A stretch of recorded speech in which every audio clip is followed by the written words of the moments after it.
Iiba tayo today dahil nasa labas tayo ng studio. Gusto kong lumabas. I think pagod pa ako from last Sunday nung nag-marathon. Pero meron tayong re-reviewing Ola today dahil or online loan app dahil buhay na buhay pa rin siya, guys. Akalain mo na-revoke na to dati dahil may mga issues siya. Pero nung November 2025 lang nakabalik. And if you check the list of recorded online lending platforms, nakabalik. So, is it worth it? Credit Cash na kapatid ni Peso Wallet. So, ayun, nasa Google Play Store ulit, guys. And kung gusto nyo makita kung may pagbabago ba siya or ganun pa rin siya, then keep watching.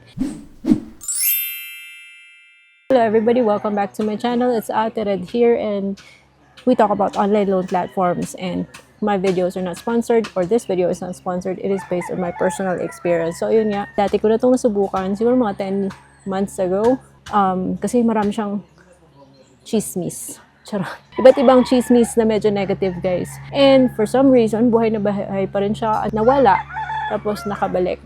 So ito yung si Credit Cash ni Hyphen. Kaya dito ko siya din-download, guys, sa aking Samsung na phone, Flip 6, which if you guys are interested, pwede nyo siyang i-check sa Shopee. Kasi malay nyo, kaya ng Shopee Pay Later tsaka ng S-Loan nyo, mabilin siya in installments, diba? Din-download ko siya at sinubukan. And yun, vlog muna tayo bago dumating yung food ko.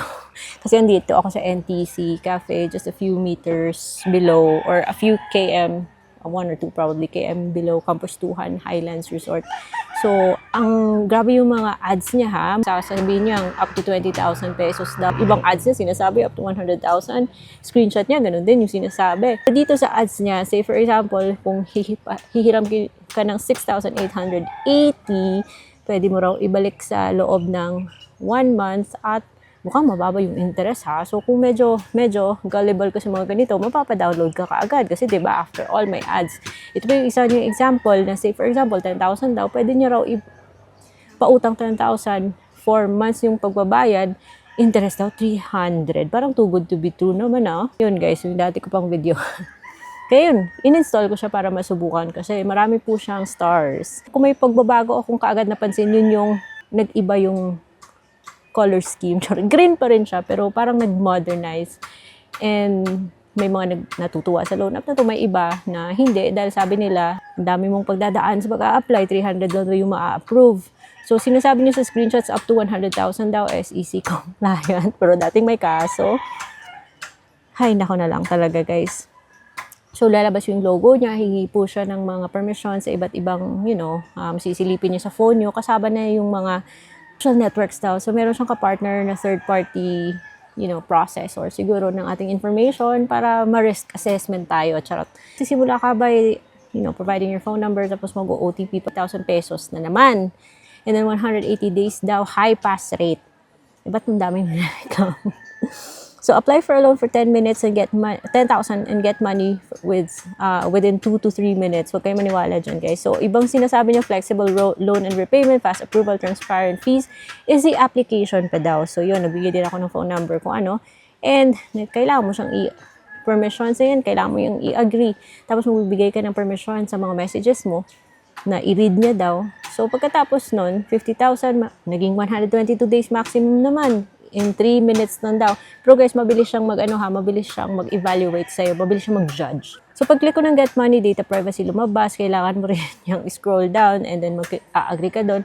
Tapos hingi po siya ng iba't ibang permission, kasama ng education level, marital status, job type, monthly income, payroll period, and province. So, yung loan app na to, siguro pwedeng mag-approve kahit na unemployed, student. Pero yung pinili ko, guys, is employee. Yung pinili ko is self-employed.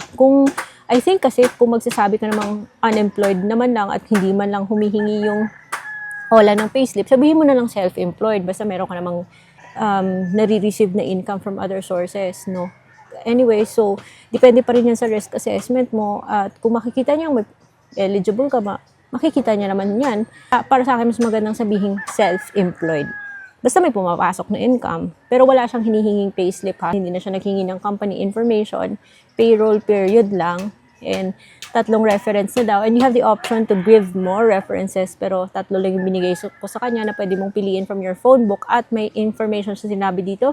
This information is used for loan approval only and your information is safe. React nga kayo dyan kung totoo yan. So, tatlong information, tapos ID na. Yung mga IDs na tinatanggap niya yung high, easy approval daw if magbigay ka ng national ID, ID, passport, SSS, driver's license, saka TIN. PRC, postal, saka voter's ID. Hindi niya tinanggap yung driver's license ko, guys, dahil yung driver's license ko, gas-gas na mga be. Pero, ayaw niya rin sa SSS ko. Yung tinanggap niya is TIN. Ako, yung itsura ko dun, batang-bata pa talaga, guys. Pero for some reason, tinanggap niya. And pagkatapos magsiselfie ka na hawak-hawak mo yung ID, di ba? Medyo, medyo strict. Just make sure that the information that you provided or yung na-capture niya from your ID are correct. And magpro-provide ka ng e-wallet or bank. And I always avoid giving loan apps like this my bank information. Wag na guys, Gcash na lang. So Gcash yung binigay ko, tapos magsiselfie ka pa. Ganun-ganun ka, magsiselfie ka pa. And then hingi po siya ng permission sa location. At sabi niya, mabilis nga siyang mag-judge sa'yo. In 3 minutes, nalaman ko na reject ako, guys. Reject na naman ako tulad ng last time. And kaloka siya, ha. Na-approve nga ako sa mga loan apps na mas maganda yung reputation kaysa kanya. Siya, napaka-choosy niya, ha. Kaloka siya. So, final notification, get money. Reject po tayo. Hindi po ako nagbigay ng 5 stars sa kanya. Na-skip ko yan. At sabi niya, pwede daw ako mag-apply ulit after 2/7/2026. Uulitin ko pa ba to? No, hindi. Kasi may reputation na siya, guys, eh. At wala pa naman ako nakikitang feedback na parang nag-okay siya. Ever since hindi po maganda yung reputation niya, yung nga lang siguro because of kulang na evidence or kulang sa processes, na-lift yung pag-revoke sa kanya. May process kasi yan, guys, eh. Just because nare-report natin yung isang loan app doesn't mean na kaagad yung natatanggal. May process po yan. Sometimes, nababasura yung mga report dahil nakukulang din sa follow-up ng mga taong nagre-report. Kaya guys, ito yung isipin natin, ang hirap po mag-report. So that is why mas mabuti na we do it right the first time. So before pa man tayo magka-problema sa isang loan app, kung pwede, iwasan. Kung hindi siya maganda, iwasan. At para sa akin, siguro right ko naman yung pumili ng Ola na pagkakatiwalaan o hindi, no? So para sa akin, no siya. Kasi basta. So hindi siya worth it. Hindi siya worth it ng time ko. And para sa akin, may mga loan apps na mas maganda kaysa kanya na walang ganyang issue tulad sa kanya. Pwede niya na lift yung revocation order niya last year, eh.